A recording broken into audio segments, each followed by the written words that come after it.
Hey folks. Hi. My name's Joe Biden. Welcome, Mr. President. We've been waiting for you. Welcome to the swimming pool. This is great. Hey look folks, good afternoon. The past 2 days we've gotten some very good news about the American economy. Just yesterday, shipping carriers, after some discussion, an International Longshoremen Union came to an agreement to keep their ports in the East Coast and the Gulf ports open. We averted what could have become a major crisis for the country, and a tentative agreement which includes record wage increases for dock workers and shows the importance of collective bargaining and represents, I think, critical progress toward a strong contract. I especially want to thank the carriers, the port operators, and the Longshoremen's Union for reaching this agreement at a time when the nation has experienced such terrible devastation from Hurricane Helene. It was truly a service to the American people for all these parties to come together to respond to our request to keep the ports open. I was determined to avert a crisis at this moment because it's a critical moment. If we didn't do this now, we'd have a real problem. I also want to thank my White House team for the work they've worked around the clock to bring the parties together. But today, we got more incredible news. Although the strength of the American economy it's about the strength of the American economy. New jobs report, as you all know, you've been reporting, created 250,000 jobs in September. The expectation was for 150,000 jobs in September, which has far exceeded that number. Not only the previous 2 months was the previous 2 months was revised up 75,000 jobs. And from the very beginning, we were told time and again that the policies we were pursuing, we'd put forward weren't going to work, make things worse, including some of the other team are still saying they're going to make things worse. But we've proven them wrong. You know, we've told our we were told our American rescue plan was too big and it would crowd out private investment. We proved them wrong. We vaccinated a nation and got immediate economic relief to people in need. When I came to office determined to end trickle-down economics and grow the economy from the middle out and the bottom up, I know you're tired of hearing me say that over and over again, but that was the policy, that it remains the policy. Because when you do that, everyone does well. When the middle class grows, the nation's stronger. And the nation's stronger when there's a strong union movement as well. We were told it wouldn't work, but I was also determined to do what was ignored for much too long. Presidents have been authorized since the 30s to be able to spend the money given by Congress to spend the money on hiring American workers and using American product where they were available. And that's what we did. We were told that was going to be a big problem.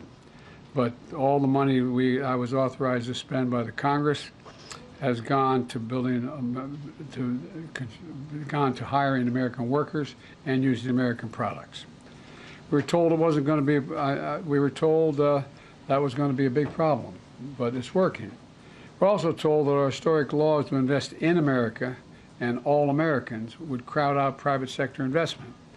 Well, that was proven wrong too. We've attracted nearly $1 trillion since we've come to office in private sector investment from domestic and foreign companies investing in America, And not this stuff of shipping jobs overseas for cheaper labor and bringing back a product to America. We're building it here and sending it overseas. And look at the results across the board. Unemployment is down to 4.1%. And every month, in fact, that Vice President Harris and I have been in office, we've created jobs every single month.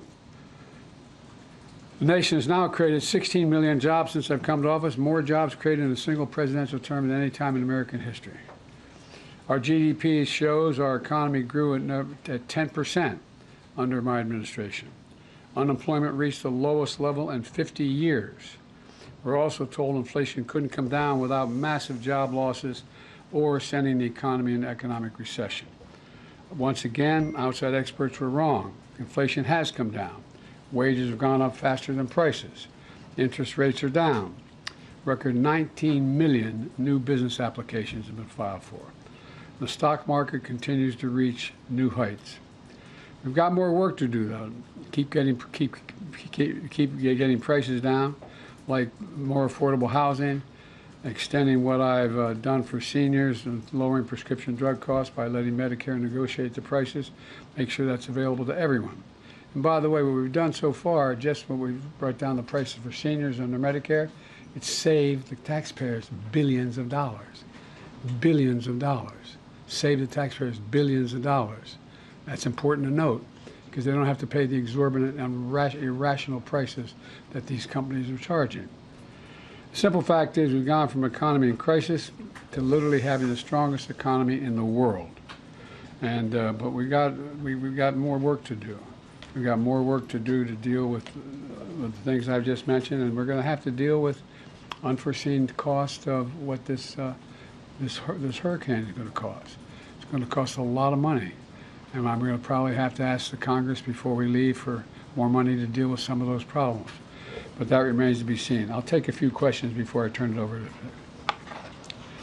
you. Pick out people. Okay. Yes, sir. Yes, sir. Go ahead, Josh. Thanks again for doing this, Mr. President. 2 questions. The first, Florida Senator Marco Rubio described today's jobs report as having fake numbers. What do you make of that, and how worried are you that many Americans are hearing that the jobs numbers aren't real? Look, I'm going to be very careful here. If you notice, anything the MAGA Republicans don't like, they call fake. Anything. The job numbers are what the job numbers are. They're real. They're sincere. They're what we are. And by the way, just look at how the EU talks about us, how they like to have an economy like ours. Let's talk about the rest of the world looks at us and what we're doing. So well, I don't want to get going. And then secondly, could you clarify some of your comments yesterday with regard to strikes on Iranian oil facilities? What did you mean by them, given some of the reactions we're seeing in the market? Well, look, the Israelis have not concluded what they're going to do in terms of a strike. That's under discussion. I think if I were in their shoes, I'd be thinking about other alternatives than striking oil fields. Good, Wisha. Thank you, Kareem. Thank you so much, Mr. President, for being here.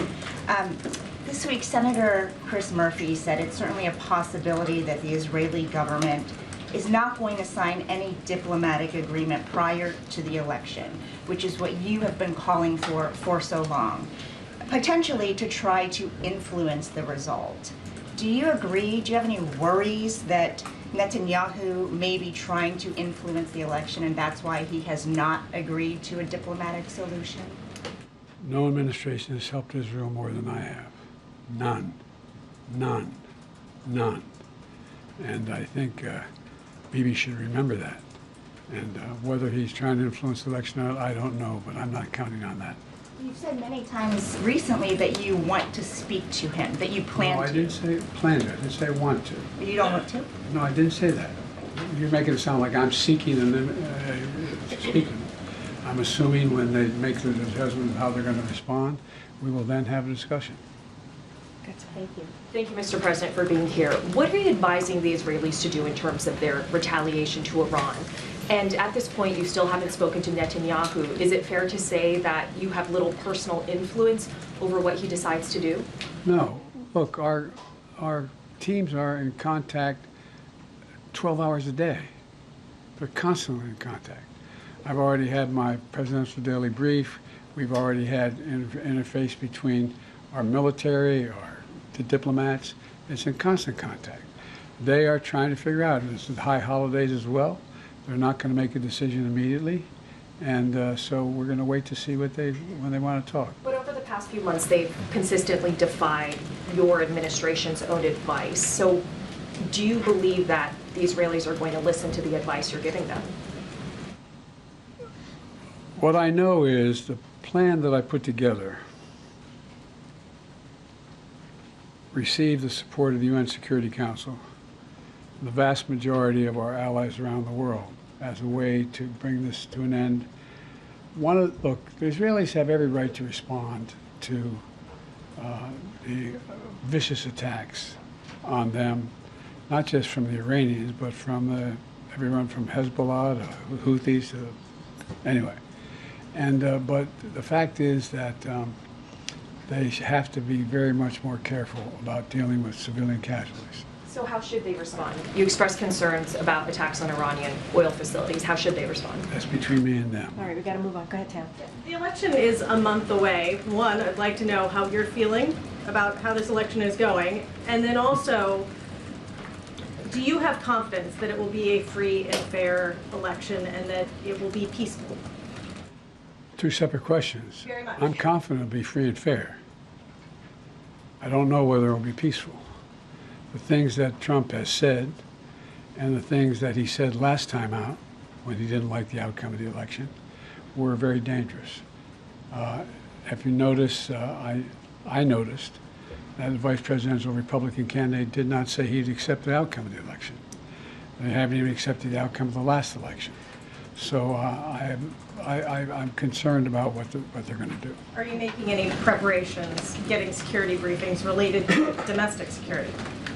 I always get those All right, briefings. we got to move on. Go ahead, Keila, and then we have to do a Couple more. Hi, Mr. President. When are you considering imposing sanctions on Iran, and would you include oil in those sanctions? That's under consideration right now, the whole thing. I'm not going to discuss that out loud. And just on your comments yesterday on the port strike, you said, by the grace of God, it's going to hold. Is there any reason you think that this Well, there's more to temporary do. A suspension? month from now, there's more to do in terms of everything from the whole notion of mechanization of the ports and the like. There's more to resolve. Go ahead, Daniel. Thank you, Mr. President. Last night you said that there's still a lot to do to avoid an all-out war in the Middle East. I mean, firstly, aren't we pretty close to that definition already? And secondly, what can you really do to stop that happening? There's a lot we are doing. The main thing we can do is try to rally the rest of the world and our allies into participating, like the French are in Lebanon and other places, to tamp this down. And but when you have proxies as irrational as Hezbollah and the Houthis, and it's a hard thing to determine. Go to Toulouse. I gotta go, Keith. I know. Please tell me I gotta go. I said I'd take a couple questions. All right, you're the last. I think she's increasing her credibility with it. Take some more.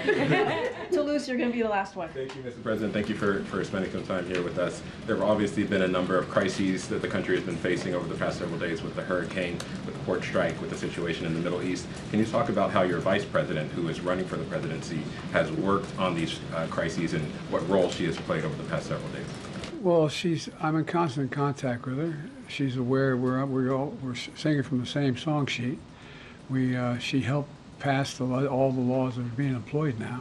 She was a major player in everything we've done, including passage of legislation which we were told we could never pass. And so she's been, and her staff is interlocked with mine in terms of all the things we're doing. Mr. President, did you ever think about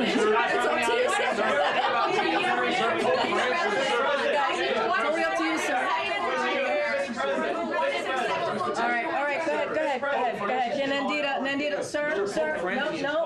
I didn't call on you, sir. I didn't call on you. Nandita. Thank you. Nandita, go, Nandita.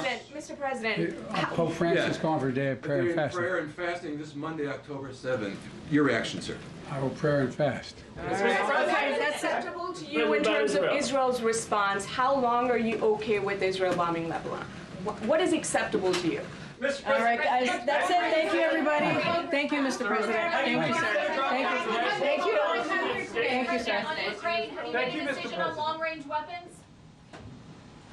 Do you want to reconsider dropping out of the race? I'm back in. What made you want to come here today, Mr. President? All right, everybody. Thank you, Mr. President. Thank you. Stand back.